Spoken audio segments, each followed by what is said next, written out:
Bienvenidos a esta nueva entrega de la cátedra Aplicaciones de Electrónica Digital. Habíamos estado estudiando las familias lógicas CMOS y TTL y nos quedaba completar ese estudio con otras familias lógicas que son menos comunes pero que están presentes. Ahí habíamos definido esos dos grandes grupos, CMOS y TTL. Y vamos a ver las familias de bajo voltaje y las que son acopladas por emisor. La familia lógica SL, al igual que la TTL, está formada por transistores de tecnología bipolar o transistores BJT. El circuito SL típico está formado por un circuito de entrada amplificador diferencial, un circuito de polarización y salidas del tipo seguidor de emisor. SL es mucho más rápida que la familia TTL, ya que los transistores no funcionan en saturación y se emplean en aplicaciones de alta velocidad especificada. Ahí tenemos una serie de características correspondiente a la familia SL y tenemos una familia lógica que vamos a ver aquí. Vemos que está acoplada con salida por emisor, con seguidor por emisor. Es muy parecido a la TTL, pero al estar acoplada por salida por emisor, los transistores funcionan en un punto en el que no están ni saturados ni cortados, al igual que lo que habíamos visto con la familia Schottky, y esto hace que sea más rápida. Si vemos las características, nos dice que son más rápido que la tecnología TTL, alto fan-out, o sea que podemos conectar una gran cantidad de cosas a su salida, una gran cantidad de compuertas. Tienen un consumo de potencia alto, pero por supuesto como logran más velocidad, ahí se puede disimular un poco, y eso es porque justamente los transistores no funcionan con corte y saturación. Al no funcionar con corte y saturación, están en un punto en el que consumen mayor cantidad de energía. Lo que le da más velocidad también hace que consuman mayor energía. Y por último, tienen poco margen de nivel de ruido. Son mucho más susceptibles a ruido que la familia TTL. En el diagrama vemos una compuerta OR o NOR de la familia SL. Fíjense que él tiene la salida OR y luego tiene la salida complementaria NOR. Así que el mismo circuito sirve para formar dos tipos de compuerta diferentes. Y podemos ver que todo se encuentra acoplado por seguidor de emisor. Y debido a la baja impedancia de salida del seguidor de emisor y a la alta impedancia de entrada del amplificador diferencial, es posible trabajar con un alto fan-out. En este tipo de circuito no es posible la saturación. La falta de saturación da lugar a un muy alto consumo de potencia y a recorridos de tensión limitados, menores de 1 voltio. Pero permite una conmutación a alta frecuencia. Justamente en las características les estaba mencionando que esa es la característica de la familia o su forma de funcionamiento. Y fíjense que como otro agregado tenemos que la tensión de masa no es de 0 voltios, sino que es una tensión negativa necesaria para que el circuito opere correctamente. Si hablamos de tecnologías básicas, tenemos que hablar de tecnologías PMOS y NMOS, o sea, transistores de efecto de campo de canal P y de canal N. Debido a que estos transistores requieren muy poca área de fabricación dentro del chip, son adecuados para circuitos integrados con una gran escala de integración. PMOS fue una de las primeras tecnologías de alta densidad, ya que como era posible hacer transistores muy chiquititos, era fácil implementarlo dentro de los circuitos integrados. En este caso vemos una puerta NOR formada con transistores MOS de canal P. Recordemos ahí, yo se los marqué, que la flechita hacia afuera indica transistor MOS de canal P. Y en este caso es una puerta NOR, cuyo funcionamiento hemos analizado en otros videos. Fíjense en ese caso que para que tengamos un 1 lógico, ambas entradas tienen que estar en 0, ya que como son transistores de canal P, el transistor activa su conducción cuando la compuerta de disparo se encuentra a 0 o a masa.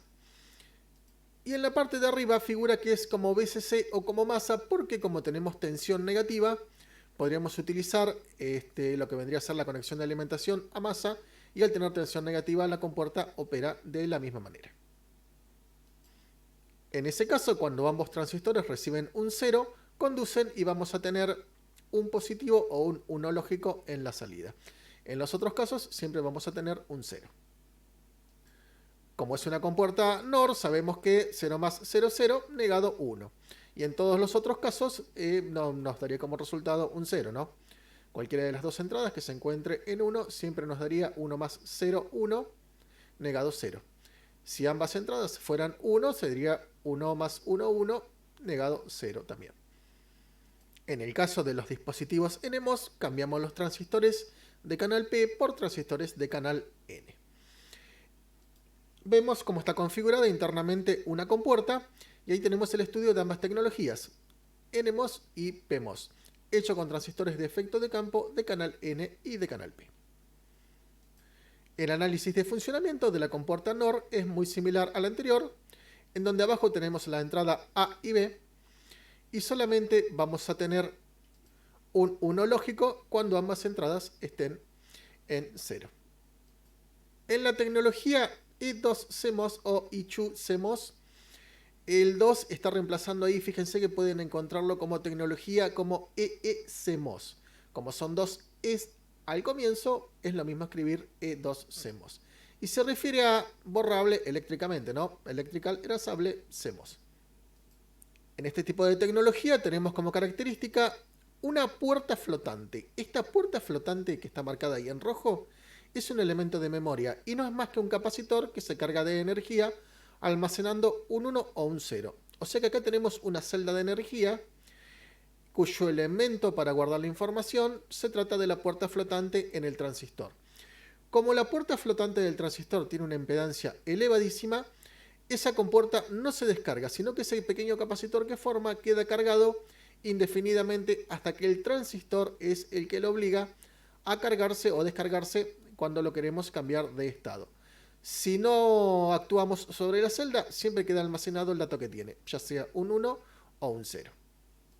Este tipo de tecnología se utiliza muchísimo para las memorias EEPROM programables y en dispositivos PLD o, por ejemplo, microcontroladores cuando trabajamos con PIC o con microcontroladores también cuando trabajamos con la plataforma Arduino, microcontroladores del tipo ABR. Recordemos que los microcontroladores tienen una pequeña memoria interna que almacena datos incluso aunque desconectemos la alimentación. Esa pequeña memoria está formada con este tipo de tecnología.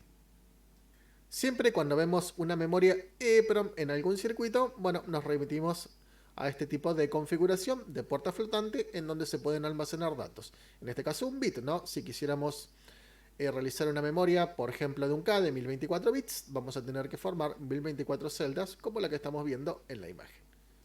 Lo que figura como línea de palabra o línea de bit es porque eso forma parte de una matriz, en este caso de una memoria, ¿no? En las viejas series 4000 o 14000, en los nuevos libros de texto, cuando digo nuevos me refiero al, por ejemplo, el libro de la cátedra, que es del año 2013 en adelante, ya figuran como familias obsoletas, a pesar de que en el mercado todavía se siguen utilizando y para muchos montajes electrónicos, todo lo que es la serie 4000 se siguen usando en el taller más que nada, porque resultan prácticos y todavía se consiguen y resultan económicos.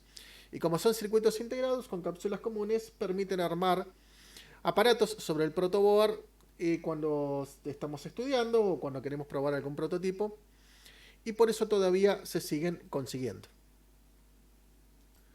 La vieja familia de la serie 4000 eran considerados lentos.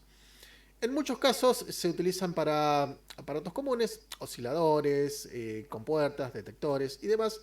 Y el tema de la velocidad no es muy importante. Cuando hablábamos de lento, ojo, en la serie 4000, estábamos hablando de por lo menos 3 o 4 MHz.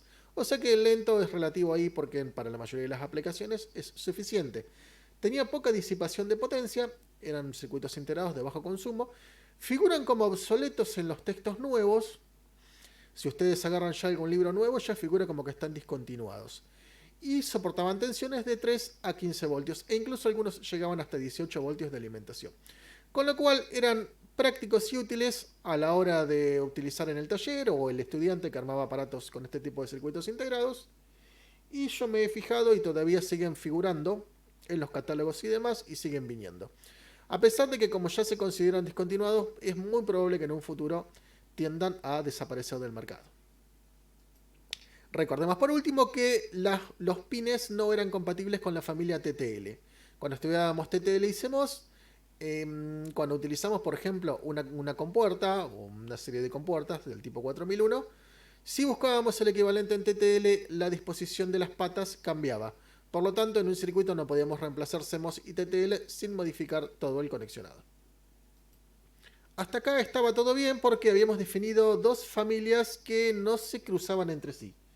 Las familias TTL y las familias CMOS. TTL hecho con transistores bipolares, BJT y CMOS hecho con transistores MOSFET. Pero acá entramos en el campo en donde todo es posible y los fabricantes han cruzado tecnologías logrando otras familias más versátiles para cada tipo de aplicación.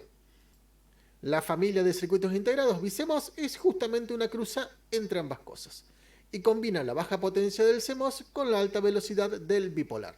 Se utiliza para microprocesadores, latches, búferes, reforzadores y transceptores, siempre hablando de circuitos digitales. La serie 74 B larga CT tiene un 75% menos de consumo que la serie 74F. Y la serie 74A B larga T es la segunda generación y se considera la última y se llama tecnología BiCMOS avanzada. Y esto nos da pie para entrar en las familias de bajo voltaje.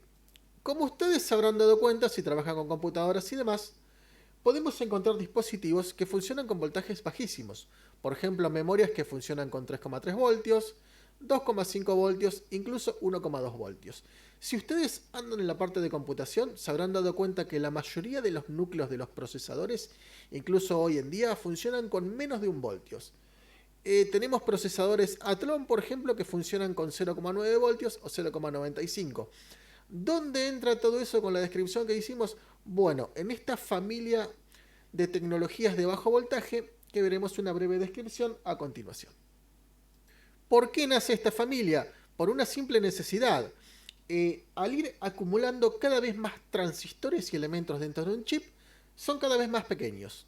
Por lo tanto, hace falta ir reduciendo el voltaje de funcionamiento. De otra manera, dentro del circuito integrado o dentro del chip de un microprocesador, terminaría siendo arco entre los elementos.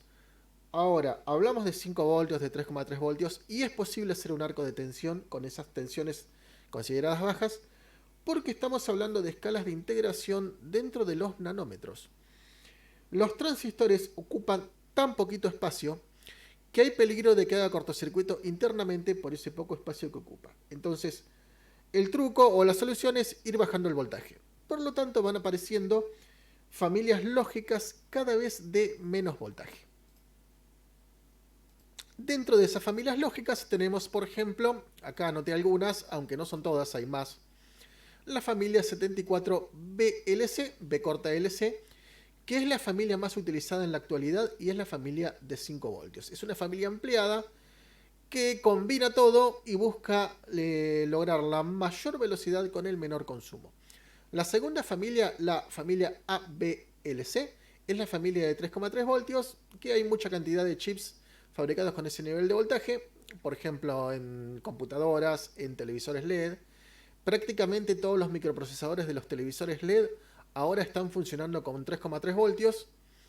Y por ejemplo, se suele encontrar la tercera familia, la AB corta C, que es de 2,5 y 1,2 voltios. Y se suelen encontrar memorias ya en los televisores que funcionan con tensiones bajas. E incluso con la familia 74AUC, que es la familia de 1,8 voltios. Es muy común encontrarse con ese tipo de chip que funcionan con tensiones reducidísimas. Y eso es por la gran escala de integración que incorporan dentro de ellos. Finalmente, la familia 74AUP es una familia de bajo voltaje y bajo consumo que está destinada a dispositivos que se alimentan con baterías. Bien, aquí terminamos el estudio de todas las familias lógicas y sus misceláneos que habíamos comenzado hace 2 clases. Y ya en la clase que viene vamos a ir despejando otro tipo de temas con circuitos digitales.